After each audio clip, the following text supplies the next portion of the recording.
Baik Ustadz, langsung saja saya akan serahkan kepada Ustadz ini tentang tema yang cukup menarik, 3 golongan manusia berdasarkan pengamalan ibadahnya. Ini kalau ngomongin tentang ibadah, wah, saya malu sendiri ini ya.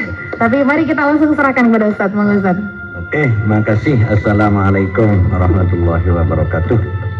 Innal hamdalillah wassalatu ala Rasulillah sayyidina wa maulana Muhammadin wa ala alihi wa sahbihi wa mawala.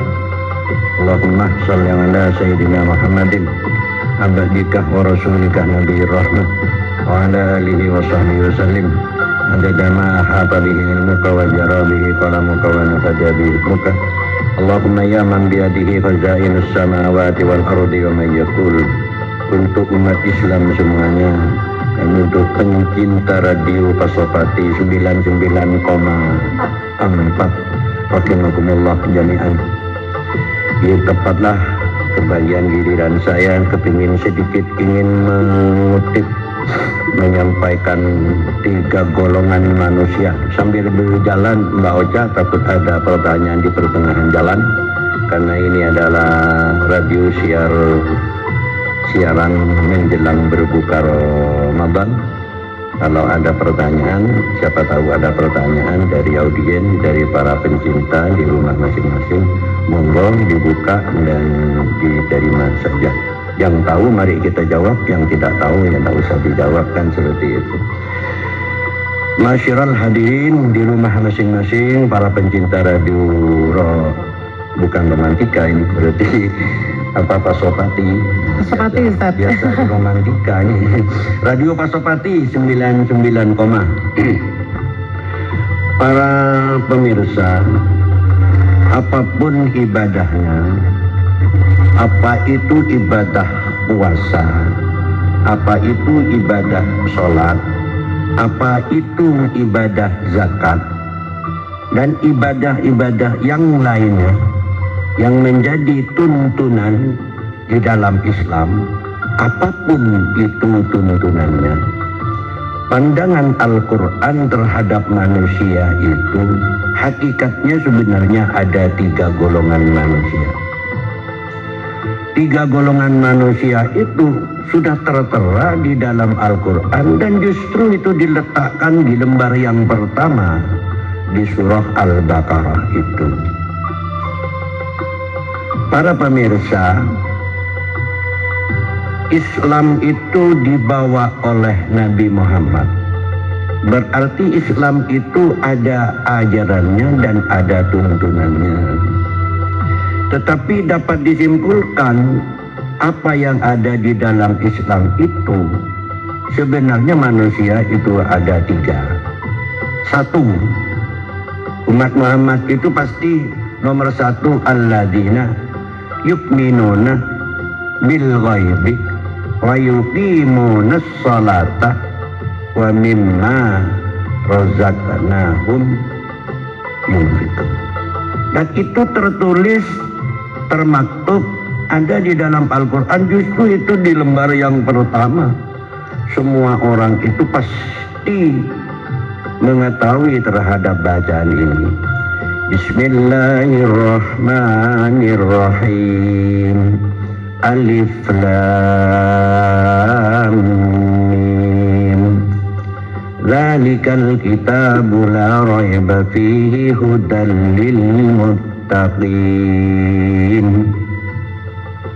Jadi kalau dibahasakan dengan bahasa Bondowoso atau bahasa Madura atau bahasa Indonesia ya, Dzalikal kitabu la raiba fihi, itu adalah kitab, itu adalah Al-Quran. Al-Quran itu kan isinya syariat agama Islam. Al-Quran itu isinya ya salat. Al-Quran itu isinya ya harus berzakat. Al-Quran itu isinya ya harus berpuasa. Al-Quran itu isinya dari berbagai amal-amal ibadah di dalam agama Islam. Tetapi setelah dilihat dari ayat ini Mbak Ocha, Yang pertama justru golongannya orang yang meyakini dan orang yang percaya dan orang yang melakukannya. Begitu diperintah salat, ya salat. Begitu diperintah puasa, puasa. Apalagi puasa itu begitu masuk puasa man fariha bidukhuli Ramadan. Mungkin ini para ustadz pada sebelumnya saya Mbak Ocha sudah memberitahukan bahwa saking dari afdalnya bulan Ramadan, begitu merasa gembira mengucapkan selamat datang saja kepada bulan Ramadan, itu sudah terampuni dosanya. Nah, itu semua seperti zakat penghasilan, zakat mal, zakat profesi, zakat usaha, zakat pertanian, ibadah dari berbagai ibadah. Semuanya itu hakikatnya manusia itu ada 3 terhadap pengamalan ibadah. Satu adalah orang yang beriman dan meyakini terhadap apa yang diperintahkan dan yang diberitahukan oleh Nabi Muhammad, dia langsung mengerjakan.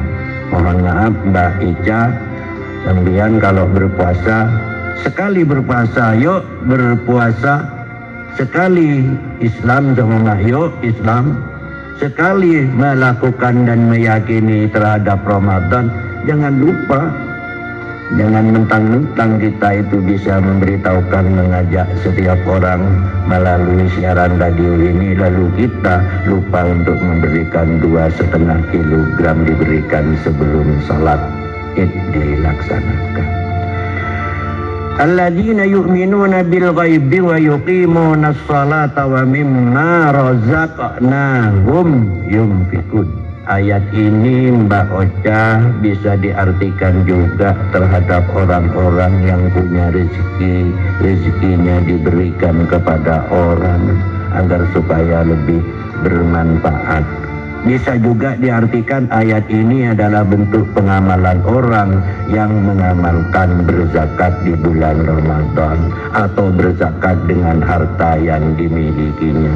Kalau berbicara zakat, mungkin di bab yang lain, karena mungkin para ustadz yang lain sudah ada yang menyampaikan. Itu yang pertama. Terus yang kedua Mbak Ocha, ternyata di ayat Al-Quran juga itu ayat-ayat berikutnya, innalladzina kafaru sawa'un alaihim a'andartahum am lam tundirhum la yu'minun. Golongan yang nomor 2 ini adalah golongannya orang yang orang itu diberitahukan, orang itu diajak, orang itu dinasehati, tidak dinasehati, diberi peringatan atau tidak diperingatan. Contoh, golongan yang nomor 2 ini, orang yang sama sekali sudah tidak mau percaya terhadap apa yang dibawa oleh Nabi Muhammad. Kalau golongan yang satu kan percaya sambil melaksanakan. Tapi golongan yang nomor 2 ini sama sekali memang sudah tidak diberitahukan oleh Nabi Muhammad, tetap tidak. Ayo sholat, ayo menyembah, beribadah kepada Allah, tetap jawabannya tidak. Tidak diberi peringatan, tidak diajak, tidak dinasehati, sama saja. Mohon maaf melalui radio ini, karena ini memang bunyinya Al-Quran, firman Allah. Terpaksa saya memang harus menyampaikan golongannya siapa orang yang nomor 2 itu.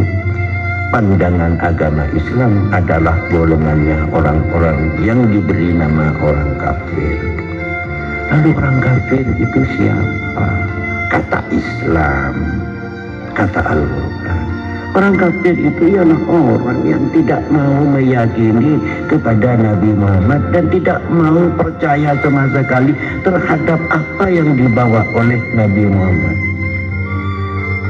Artinya Mau apa manusia itu harus berpuasa, harus tidak makan dan tidak minum, kalau perlu sampai 29 hari. Mau apa kita itu mau berzakat? Mau apa kita itu sampai salat 5 kali, sehari semalam 5 kali, dan lain-lain? Ya sudah. Nah, orang-orang yang begitu itu di dalam Al-Quran itu adalah khatamallahu ala qulubihim wa ala sam'ihim wa ala absarihim gishawatun walahum azabun adzim. Golongan orang yang nomor 2 itu adalah golongannya orang-orang yang sudah Allah mengunci hatinya. Kalau apa ya, pintu seperti pintu ini Mbak, tapi kalau buatan manusia yang kunci ini dikunci, masih bisa juga dibuka oleh manusia. Tapi ini adalah khatamallahu ala qulubihim, Allah yang mengunci terhadap hati-hatinya orang yang seperti itu. Orang yang sudah tidak mau berpuasa. Mohon maaf untuk para pemirsa, tidak berpuasa kalau karena tidak kuat, tidak berpuasa kalau karena ada halangan, tidak berpuasa kalau ada udzur. Itu beda dengan orang yang sama sekali dengan tidak meyakini terhadap puasa. Artinya golongan yang nomor 2 itu memang sama sekali amlam tundirhum la yu'min, diberi nasihat maupun tidak dinasihati, diberi peringatan atau tidak diperingati. Golongan ini adalah orang yang tidak mau percaya sama sekali, karena memang hatinya sudah dikunci oleh Allah. Fi qulubihim maradun. Kalau sudah Allah yang mengunci hatinya, fazadahumullahu marada, maka yang ada di dalam hatinya datang sebuah penyakit. Fazadah, maka menjadi bertambah hati-hatinya mereka akan penyakitnya. Para pemirsa sekaligus Mbah Uja yang dirahmati Allah, karena sekarang ini adalah di bulan Ramadan. Ketika golongan yang nomor 2 itu pandangan Al-Quran lalu menjadi bagaimana? Jadi baik itu hatinya, baik itu pendengarannya, baik itu penglihatannya, dia punya hati tidak bisa berpikir, tidak bertambah imannya. Dia punya mata tidak bisa melihat orang yang beribadah, melihat kehidupan. Absarihim isyawatun walahum azabun adzim. Allah mengancam baca bagi golongannya orang yang nomor 2 ini akan disiksa dengan siksaan yang pedih nanti di akhir kiamat. Na'udzubillahi min dzalik. Semoga kita tidak termasuk golongannya orang yang nomor 2 ini. Lalu golongan yang ketiga mauja, singkatnya seperti ini. Sebelum terjadi barangkali ada sebuah pertanyaan. Golongannya orang yang nomor 3 ini adalah golongannya orang atau sekelompok orang yang juga sangat membahayakan. Golongannya orang yang satu saat kalau kumpul para ustadz, kadang-kadang dia itu seperti orang yang sudah ikut kepada ustadz. Atau kalau golongan yang nomor 3 ini pandangan Al-Quran ya, golongannya orang yang suka berwajah 2. golongannya orang yang seperti apa namanya itu, hewan apa binatang itu, seperti cecak besar itu. Kalau orang Madura bilang itu apa, kemunduran apa bahasanya itu. Dia kemunduran kali ya. Jadi dia itu kalau sudah di atas pepohonan maka warnanya itu bisa jadi hijau. Jadi kalau dia sudah melompat jatuh ke tanah, warnanya menjadi hitam. Dan ternyata umat Muhammad itu di dunia itu golongannya pasti ada yang golongannya seperti ini. Artinya kepura-puraan saja dia itu. Malah sampai digambarkan di dalam Al-Quran itu oleh Allah. Sini kalau tidak keliru ini ya. Wa idza laqul ladzina qalu amanu. Wa idza laqul ladzina amanu qalu amanna. Wa idza khalau ila syayatinihim qalu inna ma'akum innama nahnu mustahzi'un. Golongannya orang yang nomor 3 ini, Mbak.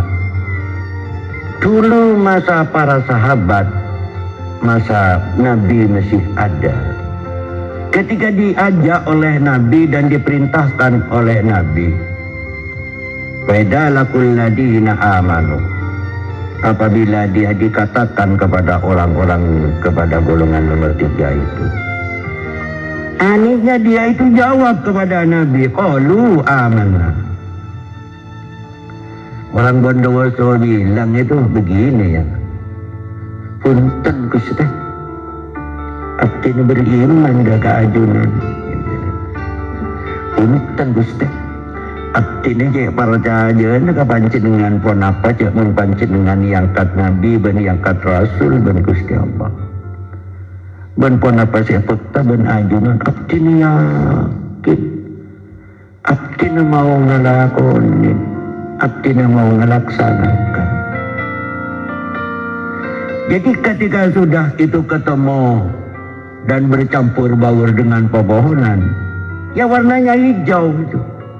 Dia mengatakan beriman. Tetapi sebaliknya wa idza khalau. Ini kata Al-Quran. Wa idza khalau ila syayatinihim qalu inna ma'akum innama nahnu mustahzi'un.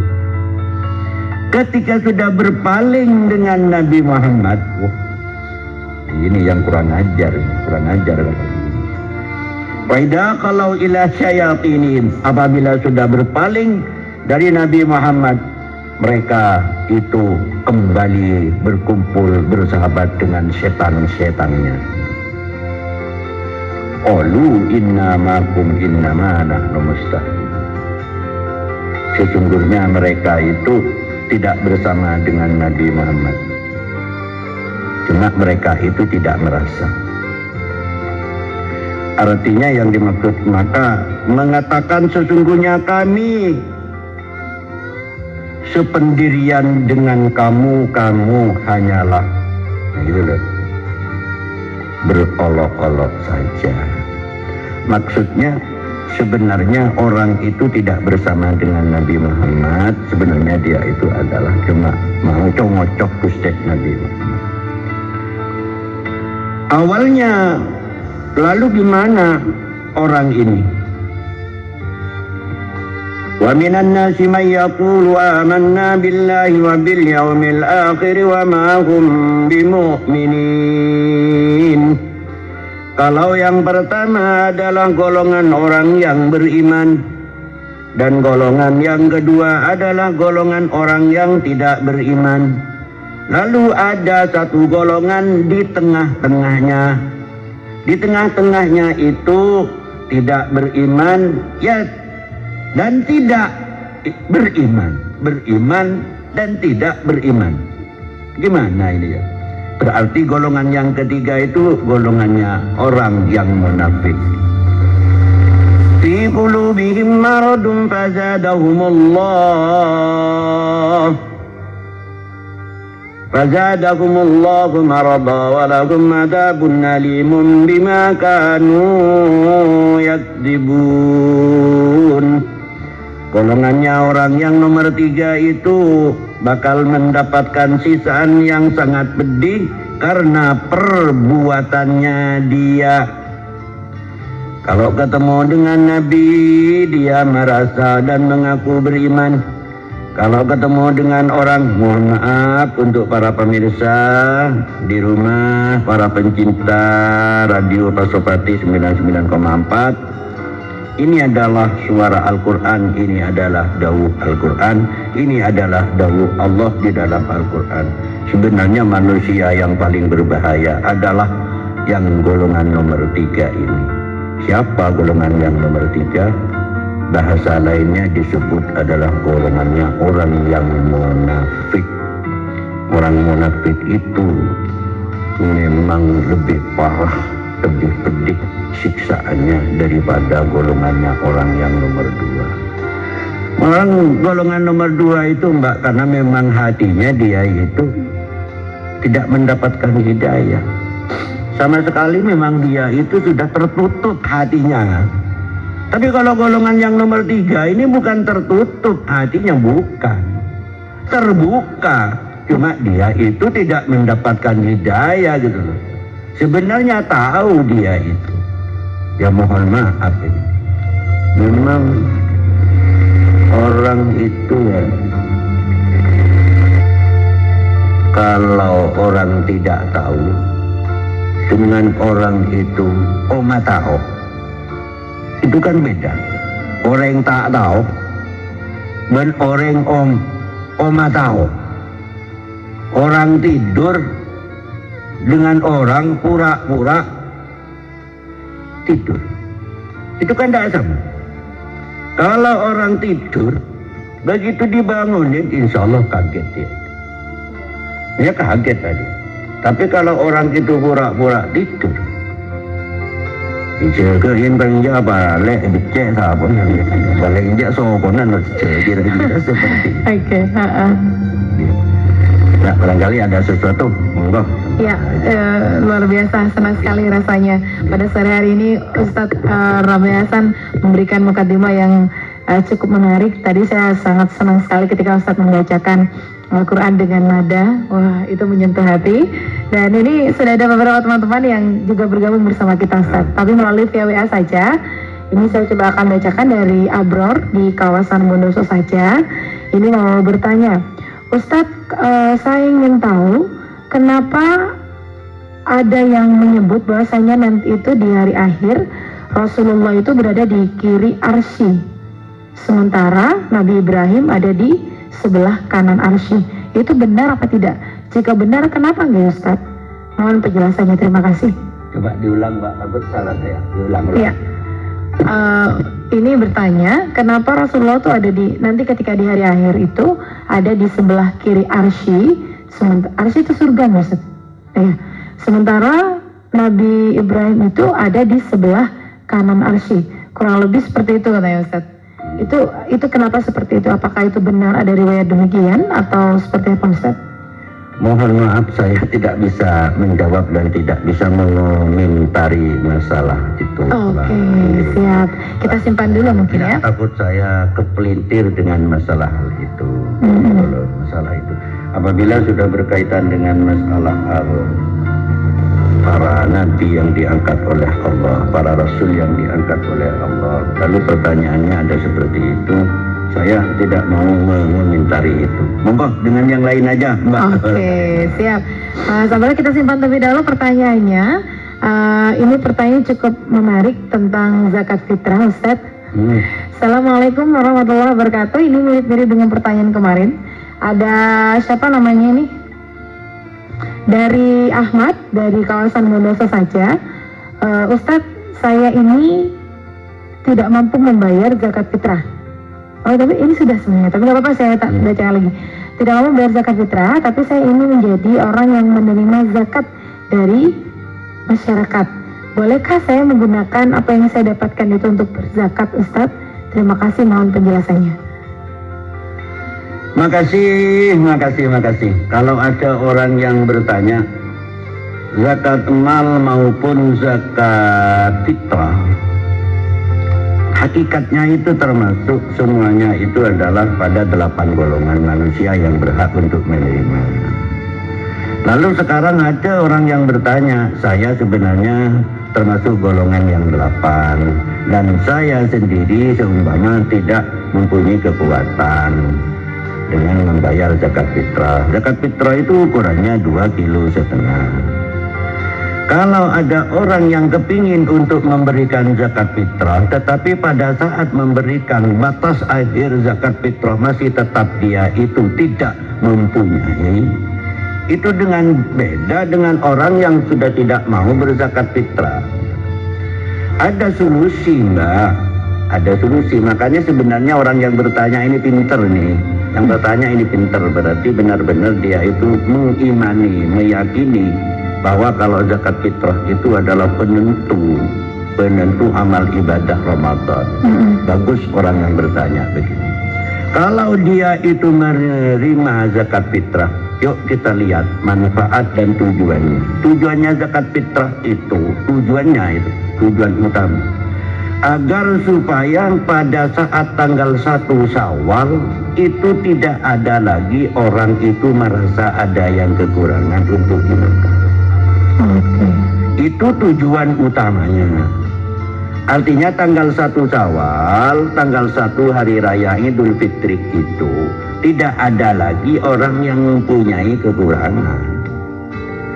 Nah, kalau ada orang seperti Mbak atau siapa itu yang bertanya, lalu bagaimana caranya untuk kepingin memberikan zakat sedangkan saya kepingin juga berzakat fitrah.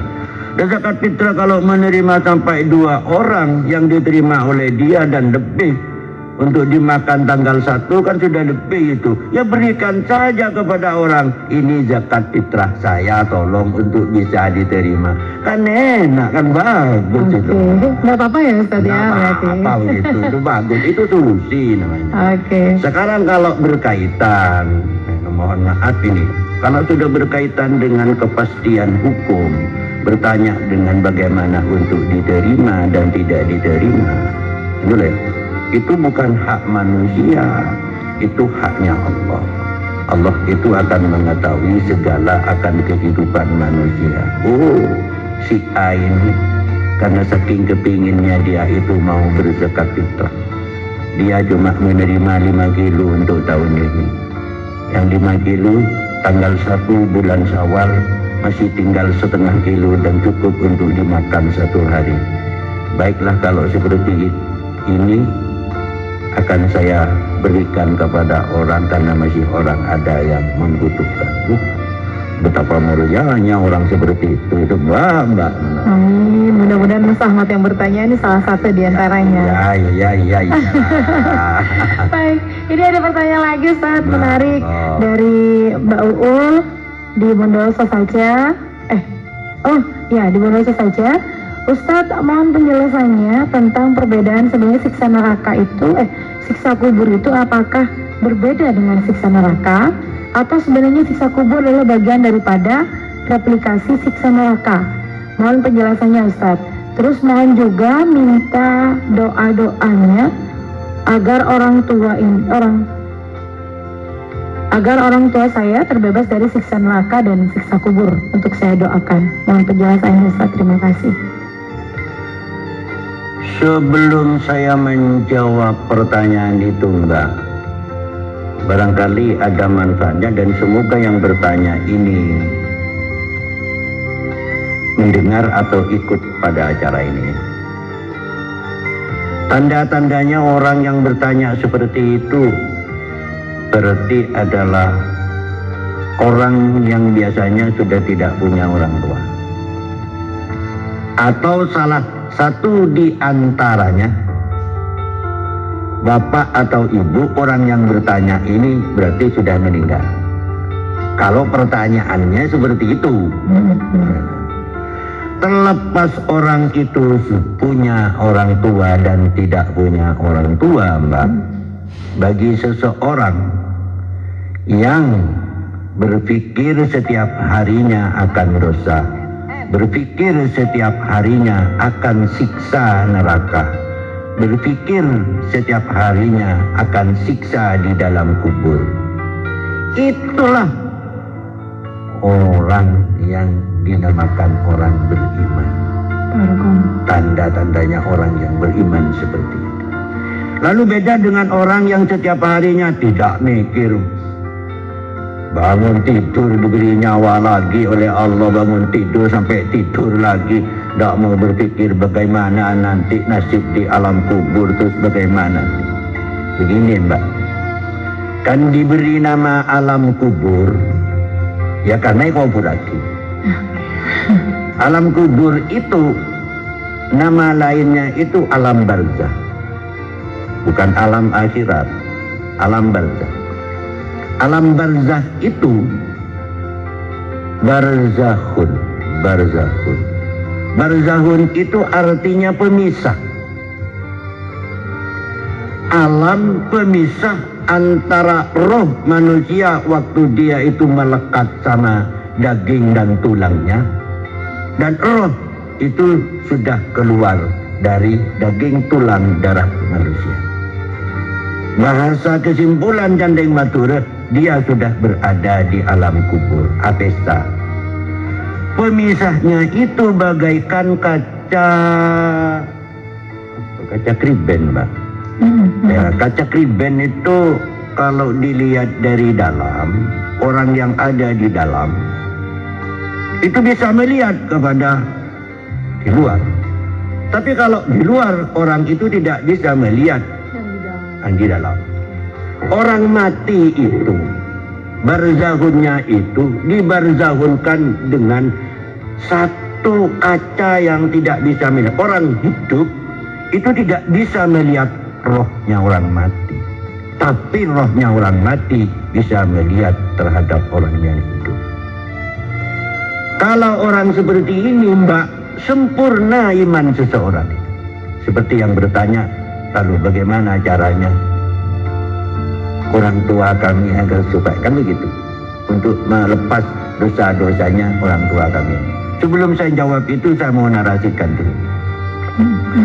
Orang kalau seperti ini, Mbak, orang yang bertanya adalah tanda-tandanya orang yang mau sempurna imannya. Setidak-tidaknya dia adalah, dan kata tadi, alladzina yu'minuna bil ghaibi wa yuqimuna sholata. Golongannya orang-orang yang beriman dengan barang yang gaib. Barang yang gaib itu apa? Ada Allah, ada malaikat, ada jin, ada siksa kubur, ada neraka, ada surga, kan gitu. Nah, kalau orang sudah itu beriman kepada itu, ya masuk golongannya orang nomor 1 itu. Karena dia mesti meyakinin bahwa itu ada siksa. Siksa itu lalu bagaimana? Nah ini, Mbak, kalau masih ada bapak dan ibu, Mbak Ocha kalau masih ada mbak dan ibu, silahkan mengabdikan dirinya kehidupan untuk bapak dan ibu. Jangan sampai bapak ibu itu memberikan satu tanggapan yang merasa tidak menyenangkan sama Ocha. Dan jangan sampai bapak ibunya keluar kata-kata dan kalimat yang tidak pantas didengar oleh Mbak Ocha. Dan jangan sampai kalimatnya orang tua itu merasa tidak senang, atau apalagi sampai ngusir dan lain sebagainya, atau sampai merasa bersedih dengan tingkah laku seorang anak. Sebenarnya anak atau orang itu terserah pengakuannya dan terserah pengagungannya, terserah pengabdiannya, penghormatannya kepada kedua orang tua. Baik, Mbak Ocha, nanya kepada saya sampean, saya bapak sudah tidak ada, saya ibu sudah tidak ada. Saya setiap hari dan setiap minggu, saya sampai merasa berhutang kalau saya tidak kirim Fatihah. Alhamdulillahirabbil alamin sampai waladhdallin. Kenapa seperti itu? Saya merasa berhutang kepada guru jasa orang tua. Makanya mun ki bedering tuana paling salana koreng mun mikirin sentara kawali songo Entar mikirin si entar acabis ke kuburan sana, tapi kubur nepakan itu teh tepat. Itu salah petulekor kali sebidak. Tak kira nyaut habis pak. Tekake hulil bengkalan tak kira nyaut. Mun kubur nepan sibi tak pernah yentarin, embun tak pernah yentarin, tak pernah selamatin, tak pernah kengain. Mbak Ucap. Orang mati itu, orang kubur itu Mbak Ocha. Dalam satu ibarat, dalam satu kitab ada penjelasan seperti ini. Orang mati itu kalau sudah hari Jumat, hari Kamis dan malam Jumat, lihat saya sampai seperti ini. Dia bagaikan orang yang membawa wadah kalau sudah sore. Kalau Ocha dan para pemirsa di rumah, ketika hari Kamis dia itu marah dan beriman dia, terus tidak kirim Fatihah, tidak kirim sedekah, tidak kirim apa-apa untuk orang, untuk roh yang sudah ada di alam kubur. Mudah remanis panah roh orang kubur. Coba bayangkan, nekuk inga ini, arwah mana mana. Dan ada makunjung na Fatihah nanti ke negeri arwah jadi lawak wala bedel malah perak da bedegere man kunjur sudah kain je kan ban keluarga ngangko sedia maki de geremin sekali bentangan engko kana atina dunia engko ka ada nak tina sabar ko atina harta ko atina bungkuk atina motor atina sepeda lusi tinang koi kebay apa bentangan nak mak ada kereta enggak kangko. Kalau seperti itu lalu pertanyaannya bagaimana caranya, bagaimana doanya, kan begitu tadi doanya untuk agar supaya orang tua itu bisa tersiksa. Sebenarnya bukan doa, doa itu kan permohonan. Ini sudah jawaban ini. Doa itu adalah istighosah. Doa itu adalah permintaan. Doa itu adalah sebuah pernyataan. Dan Allah Maha mendengar. Mau mendoa seperti apa? Bukan karena doa itu Allahumma, Allahumma, Allahumma, Allahumma. Bukan itu yang dimaksud doa. Itu pun dia doa. Tapi akan lebih sempurna, akan lebih afdal kalau dia itu mendoakan orang tua, ya Allah, ampunilah segala dosa orang tua kami. Itu kan akan lebih afdal.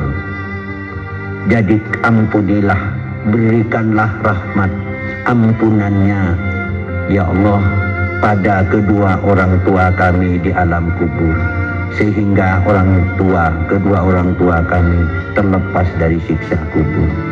Itu kalau doa. Rabbighfirli wali walidayya warhamhuma kama rabbayani shaghira. Kanda je saran nambauca anak TK bahaya jadiin, ayo anak-anakku sekalian doa yuk kedua orang tua. Firli kan kayak begitu. Lalu orang yang sudah dewasa masa tidak mau setelah salat Rabbighfirli wali walidayya warhamhuma kama rabbayani shaghira. Tuh ya Allah, orang tua menerima satu lampu. Percaya kirim Fatihah ke kau.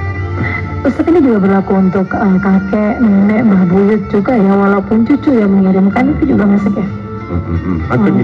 Kalau kita berdoa untuk itu kan orang tua begitu. Kalau kita berdoanya sama untuk nenek, mbah buyut gitu, itu sama ya Ustaz? Ya sama saja dengan seperti itu. Cuma begini, kalau anak dan orang tua itu kan mungkin sudah para ustadz, para asatid di sini sudah pernah menyampaikan bahwa itu jangankan hidup, mati sekalipun sih. Jangankan hidup, mati sekalipun. Kabel, stone tidak akan pernah putus antara orang tua dan anak. Hidup sama-sama masa di dunia, mati salah satunya, keduanya ini tidak akan putus. Itu yang dimaksud apa ya, tidak matapno Adam dan seterusnya. Saya tidak mau menjelaskan itu. Yang jelas seperti itu. Lalu bagaimana sekarang kalau orang itu untuk mbah, untuk buyut, untuk saudara? Nah itu kan hak Allah. Itu kan hak Allah. Karena Allah yang tahu, Allah itu maha mengetahui, Allah itu maha mendengar. Baca berdoa, ya Allah, saat ini ya Allah kami punya rezeki sedikit, kami ingin bersedekah untuk buyut kami bernama ini. Atau pada saatnya, makanya sekarang itu sebenarnya ya begini Mbak Ocha, sebenarnya kan tidak repot orang itu untuk ingat pada orang ahli kubur itu, tidak repot. Entah kalau amal saja, amal beberapa masjid di pinggir jalan itu, atau amal-amal orang yang di pinggiran jalan, atau kepada yang cuma untuk ini itu kan tak nyaman. Ini itu lah. Masa ada gede kocak, ya kan begini lah. Coba nyaba 2.500, 2.500 nyaba kan. Panitia masjid, boleh nyaba 200 kencana ya atau lagi kambah buyut. Ya mas ngono tapi ojo ngono. Ya Allah, Allah itu kan tahu Mbak Ocha. Kalau memang itu berniat sekarang lewat di Taman Sari. Saya setiap hari begitu. Saya kan kantor juga di Bondowoso. Oke. Gitu. Ya setiap hari saya ketemu dengan amal masjid itu. Tapi enggak ada butuh halu-halu saya. Enggak lah. Ya punya 2.000 saya, ya Allah. Saya niat sedekahnya amal ini saya aturkan untuk Mbak. Saya berikan. Yang tak ingin ada gereja ini. Ya masa 2.000 gereja ke orang gitu loh ya. Jadi larinya ria ya Ustaz? Nah, iya, menghilangin ria. Satu menghilangin ria. Nomor berikutnya, amal itu yang paling bagus itu kan yang berkelanjutan, yang tidak putus. Artinya yang istiqomah. Jadi berkaitan dengan si penanya tadi, sebenarnya ya kalau memang itu mau nanya tentang bagaimana doa, ya silakan nanya para kiai, banyak doa. Tetapi doa itu kan bahasa Arab, kalau artinya ya tidak jauh, ya Allah ampunilah segala dosa kami dan kedua orang tua kami, kira-kira seperti itu. Terus nomor berikutnya, caranya untuk orang meringankan beban siksa kubur para orang tuanya, jangan lupa haul peringatan setiap tahunnya. Tentu itu ala kekuatannya, haul peringatan setiap tahun ketika dia itu sudah sampai pada waktunya meninggal. Ya kemarin kan mau noreng matur, entah kalau Mbak Ocha ini tahu ya. Mbak Ocha ini orang desa apa orang kota? Orang desa, Ustaz. Orang desa dong kan. Ya kalau orang desa mungkin ada ya. Orang desa itu, kalau orang kuno Mbak Ocha seperti setua seperti saya ini ya. Seperti Mbak, Allahumma yarham. Mbak saya Mbak Bini ini dan umi saya juga. Saya waktu kecil itu masih mau ngaji di guru ngaji di pedesa. Itu kalau hari Jumat sore sebelum adzan itu semua orang tua yang ngaji ataupun siapa itu membawa sedekah nasi rasol teka berlaku niat tas beri telur setong. Iya nasi rasol. Ya gitu loh. Itu orang kuno kan tidak berbicara banyak bicara seperti sekarang, tapi kan dia dalam hatinya itu sudah yakin saya sekarang mau sedekah biar didoakan oleh anak yang ngaji dan pahalanya saya aturkan kepada mbak buyut saya. Hatinya kan seperti itu. Tidak ada pengumuman ya? Tidak ada pengumuman. Tidak diumumkan, cukup diumumkan kepada Allah. Nah, itu diaturkan saja kepada Allah. Kira-kira seperti itu. Baik Ustaz, ini sudah di menit mendekati waktu berbuka Ustaz. Mungkin closing statement terlebih dahulu Ustaz.